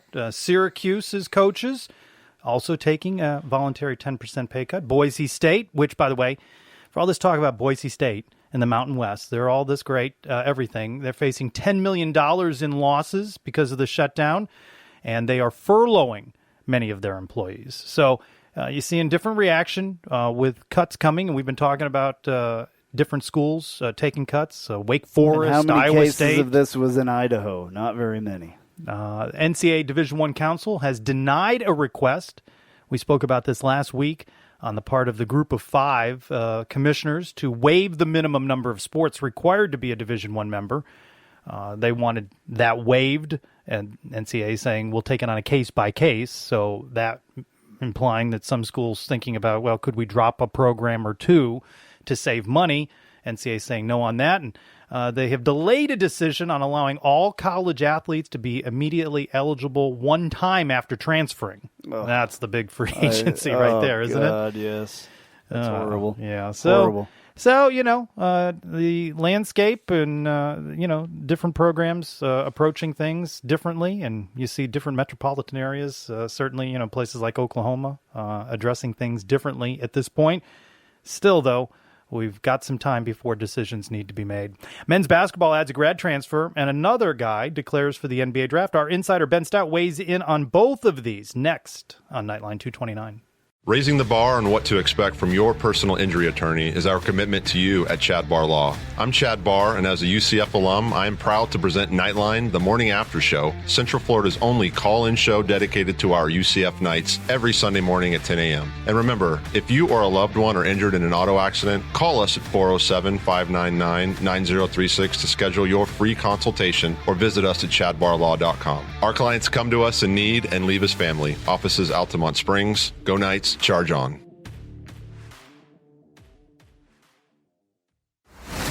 Hello, Night Nation. This is Andrew Phegley reminding you to tune in every Sunday morning at our new time, 10 to 11 a.m. on ESPN 580 Orlando for Knightline the Morning After. Brought to you by Chad Barr Law. We'll be taking your calls and your texts reacting to the previous week's UCF sports action, and you never know who will show up. Once again, that's Knightline the Morning After, every Sunday morning, 10 to 11 a.m. on ESPN 580 Orlando or TuneIn Radio. Go Knights and charge on.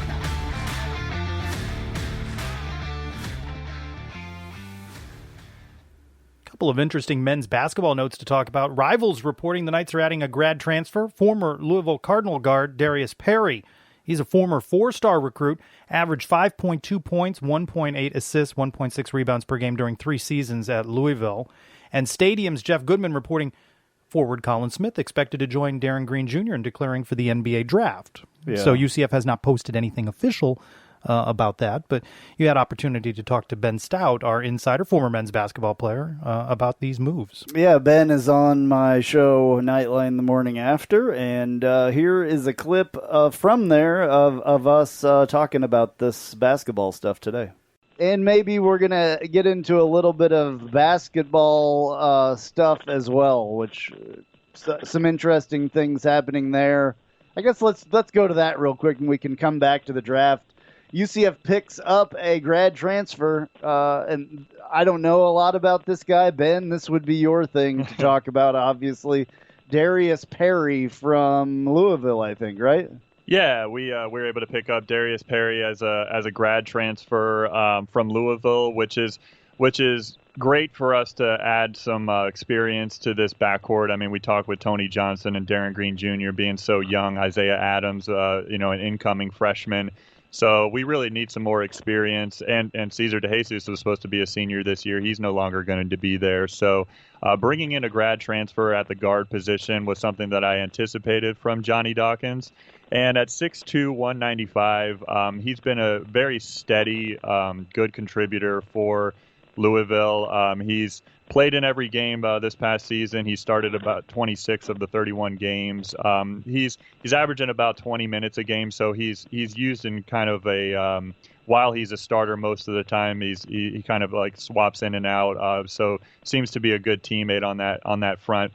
Looking at his stats, it's not going to necessarily blow you away at 5.2 points per game and a few assists, but one of the things that was noted about him is that he has steadily improved his three-point shot. He's really been a much improved and a much better three-point shooter this past year, averaging almost 40% from three-point range. But looking at some of his highlights from last year with Louisville, what struck me about him is that he is the best comparison I can give him is that Knights fans will remember is Terrell Allen. He's long. He's great at handling the basketball, but he is a tenacious defender. He's really good at the defense from the guard position, and so I think he's going to be a great contributor for us. And I don't know if he's going to be a starter or maybe a depth piece, but certainly somebody who's capable of starting and playing at a high level, and that defense guy that Johnny Dawkins really likes. Awesome. Yeah. Well, it's good to have some guys that have experience come in along with those freshman guys, especially. Also, Colin Smith declaring for the draft, just putting feelers out, I think. Yeah, I believe so. I'm not sure if he is officially declared for the NBA draft yet because the UCF basketball hasn't put anything out on their social media, which, we saw with Darren Green when he did declare. But I think the deadline might be today or the next few days for him to do that, and he's widely expected to do so. Again, this is after his junior year, and he was, of course, the focal point of our team this year. He was our leading scorer. He was number one or number two in most categories from a stat perspective.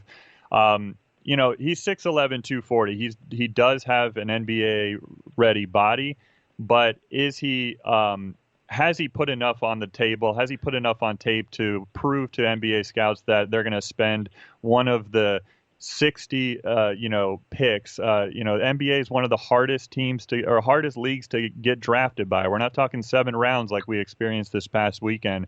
So I think he's going to get some good feedback and get some things that he needs to work on in his senior year. But I just like Darren Green declaring last week, I do feel like Colin Smith will be back in a Knights uniform for his senior year. And I think that this process will benefit him and benefit our team because there are some things that he needs to work on and come back strong for next year. And basically, that's what they're doing anyway. Yes. These underclassmen that are declaring that really know that they're not going to be picked high in that draft. I mean that's like you said, only 60 people picked. Right, 2 rounds. It's not very much. So what they're doing basically is just trying to get information about what they need to work on, basically. Getting a scouting report, and this is what you need to do to be in the NBA.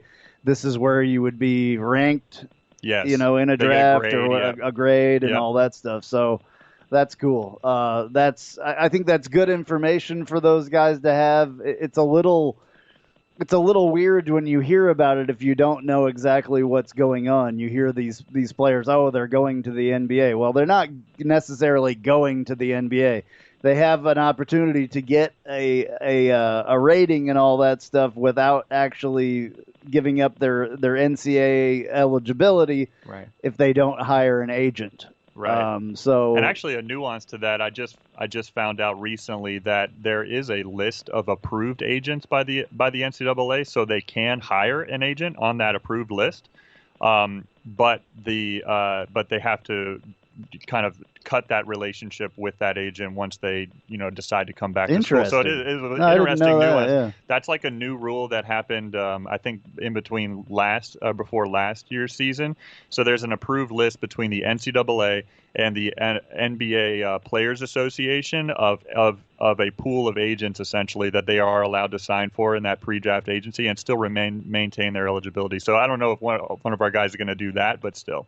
Interesting. Well, it's a good opportunity for these guys, though, to do that. So, anything else as far as basketball that we can talk about? I think that's. Well, I just want to mention, as I did on our on Knightline the podcast last week when we were talking about the Darren Green situation, is that there's a lot of there's a lot of criticism that happens of Coach Dawkins, and there's some praise as well. But what's interesting about these two guys going through this process, and we saw it with Taco as well, is that I do feel that Johnny Dawkins does have some good connections in the NBA, probably more so than any other coach that we've had here before. So I think this is a benefit to these players that are able to kind of take that next step, and it shows these big time recruits that could be possibly coming to UCF that there is a path to the next level if you come to UCF. So what kind of a thing is this, getting this guy from Louisville? Is that something that, I mean,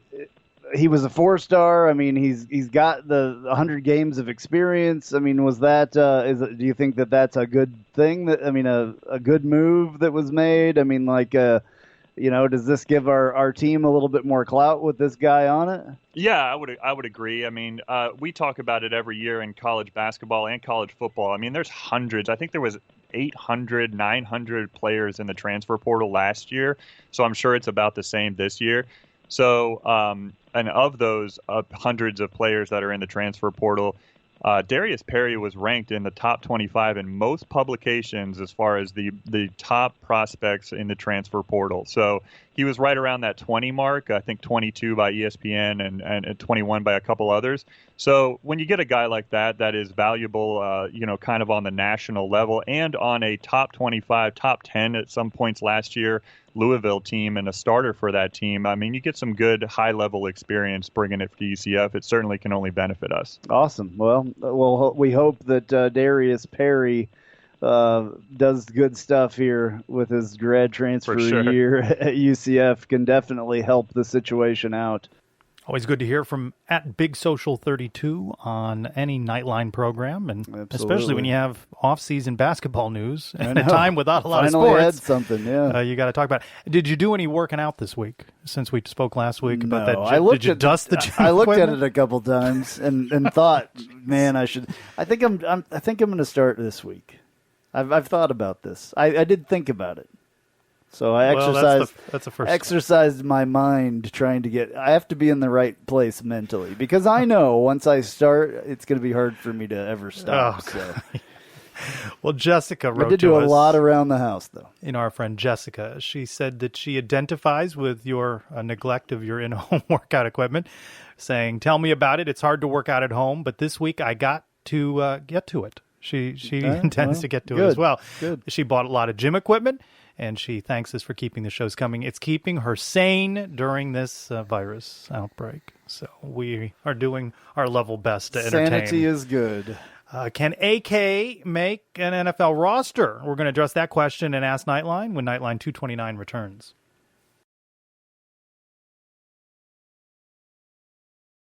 Night Nation, this is Adam, one half of the dynamic duo that is the Sons of UCF, which is found only on the Knightline Sports Network. Join UCF Mike and I each week as we bring you some of the latest from in and around UCF sports, including such great segments as the Josh Heupel Translator, Top 8 Lists, and Cow of the Week. We'll also bring you some of the most in-depth and unique interviews with some of your favorite former Knights. You don't want to miss a moment, so make sure you subscribe to the Knightline Sports Network wherever you get your podcasts, and we'll take care of the rest. Go Knights. Charge on.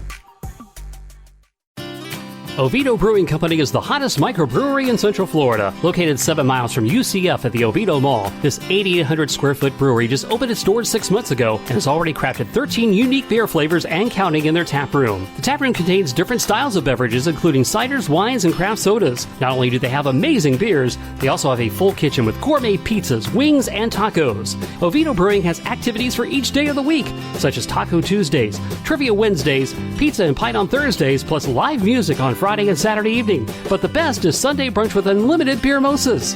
Need a spot for game day? Oviedo Brewing is just the place with their large TVs to catch all the live games. You will also find Oviedo Brewing at UCF tailgating sampling beers. And OBC support for the Knights doesn't stop there. If you need a spot for UCF away games, come to Oviedo Brewing Company, where the Knightline Sports Crew will be broadcasting live after the game. You can get all the details on their Instagram or Facebook page. Follow them at Oviedo Brewing CO. Download the Untapped app, and you can find out what beers are on tap. The food menu is also available on their website, oviedobrewingco.com.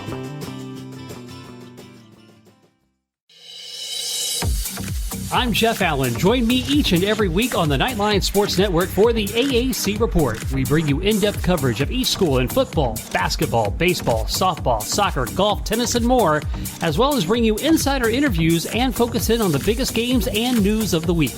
That's all right here each week on the AAC Report, only on the Knightline Sports Network.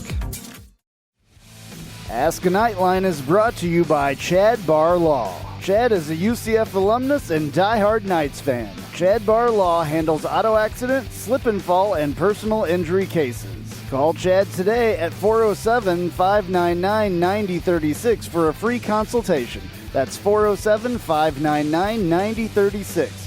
Armor up and call Chad Barr Law today. All right, time for Ask Knightline, answering the questions that you send to us on our Facebook page or via Twitter at the hashtag Ask Knightline. At Lynn Cheek AXO. What's your take on the fit between our guys that were picked and where they ended up? Do you see any other guys getting picked up player-wise? So I think we spent a good bit of time, especially Jamie broke down the Bills pretty well for us on how Gabe fits in there and the comments from the general manager. I agree that he fits in there good because he's different than the other wide receivers that they have and will have a different option for them. So I definitely agree with that. And again, the speed that you're going to see from Adrian Killens, you hope that gives him an opportunity, if only again in a special teams capacity, you could see something from him, that Darren Sproles type player that could really, do some things for you. Yeah, needs to put on some weight, I think, obviously, and still have that speed, especially for the NFL. I think Nate will have a good opportunity up there, at least an opportunity for the Jacksonville Jaguars. Like I said, I don't believe in that organization very much, but I think his work ethic will make him fit in that because I just think he's going to work as hard as anybody else will, or harder, to do that. I think Neville will do good up in Minnesota. I think that he has a chance of actually playing a lot up there, personally. And then, obviously, I would love to see Jordan Johnson get somewhere. Is it seem, though, that that's not going to happen if you haven't heard something in 24 or 48 hours after? I think there's still quite a bit of time because there's going to be stuff happen, I mean, there's an opportunity until the season starts, I think, and sometimes even after the season starts. So hopefully somebody will pick him up. I'm shocked that they haven't. So, well, I should have mentioned at Chad UCF's question, asking if we think AK will make an NFL roster or size the issue. I think he can make a roster, and I think size is an issue. Yeah. So I think that there are both things to play there. I think he will. Personally, I think he will make a roster. I actually wish my Chiefs would have picked him up because we're loaded with speed, and he could have been another speed guy. We just didn't have any picks at that. Well, I guess he didn't get picked, so we could have free agented him. But I don't know. I think they needed other issues. But I would have loved to seen him there with Tyreek Hill. And remember, faster. History with UCF is that UCF has put a lot of guys into the NFL successfully that were not picked during the draft day. And some reports indicate Daytona Beach News Journal, Adrian Killens sharing with a reporter there, maybe there are 10 or 12 teams that reached out to him immediately following the draft and were talking to him. So, then you have opportunity to maybe choose what will be the best fit for you. And just because you weren't picked, of course, we know, doesn't mean that you don't have talent to contribute. No, I don't doubt that a bunch of teams, probably talked to all these guys that got picked up. And hopefully they had a little bit of a decision in where they went. It sounds like AK did. I mean, that's AK great. Did. And Andrew on Facebook. Any furlough talk at UCF surrounding the athletic department coaches and staff? The limited amount that Danny White has spoken, mainly to the Orlando Sentinel to this point, hasn't done a big media session in some time, is that no, UCF is proceeding as if though there's going to be a season. Of course, they're doing all the same game planning and putting out all the same options, but have not heard any of that. And it is interesting, especially as we report week to week, as you see coming out, different schools, pay cuts and the like, and it isn't UCF. So, and some notable schools, right? Yeah. Wake Forest, and the TV dollars they get, and Iowa State of the Big 12, the TV dollars they get, and other schools. And UCF hasn't had to do those sorts of things. And whether related to COVID-19 or not, Cincinnati dropping men's soccer, and some of the financial struggles that other schools have, so far not. Of course, they need to play football. And if that doesn't happen in the fall, or it's a truncated season, or a split season, or they move to spring, if they get the majority of football in, it's going to help all sports. Again, they may have to make some cuts to some things, but that may be in areas like travel. They may change up some of the matchups that you might see. You might not have a softball program or a women's soccer program going to California for a tournament or something like that. May play a lot of games closer to home. You can make up that money in your travel budget. I hope so. We'll see what other changes they might make. The concert series they do before football games, maybe that's something that ends up on the chopping block if it costs you some money and you need to make some cuts. But it's true. So far, have not heard of any furloughs, and with every passing day, you hope UCF continues to not be in the news because, of course, like everyone else, it means people, it means jobs, it's employment for people in all sorts of capacities at a university, and so you hope that's not the case for them or anyone, but so far I have not heard anything of that from UCF. No. Yeah. Thank you, everybody, for your questions. Send them to us at any time at #AskNightline or on our Facebook page. And now, news and notes from the world of UCF sports.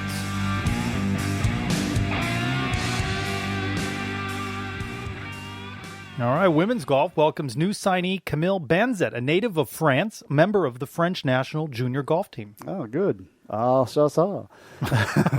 Oh, threw me there. Hey, you can learn a language during this downtime? I know a little bit of French since my sister lives there for 25 years. There you go. Men's golf, new transfer Max O'Hagan from Florida Tech, named first team All-American by the Golf Coaches Association of America. All right, it is called News and Notes. Can be about anything. So UCF Nightmare Engineering has been recognized as the 2020 season VEX World Skills Champions for outscoring more than 200 university teams from around the globe. Nice. Congratulations. Nice. And finally, congratulations to softball head coach Cindy Ball Malone and her husband Bobby on the birth of their newest son, Kason Daniel Malone. Good for them. Yeah, a couple of kids in that family. So yeah, kind of a weird time to have a baby. I know with all, I have a couple of friends that have had babies during this time, and it's just an odd time to have to go to a hospital and all that stuff. So we hope them well with all their stuff. Did you have a good birthday? Did you do anything? I did not do anything because there was nothing to do. I power washed my driveway. That's what I did on my birthday. But I did.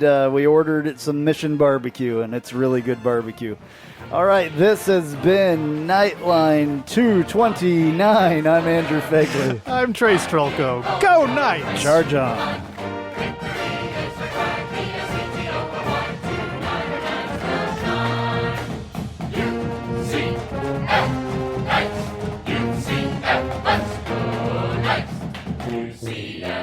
march on to the field.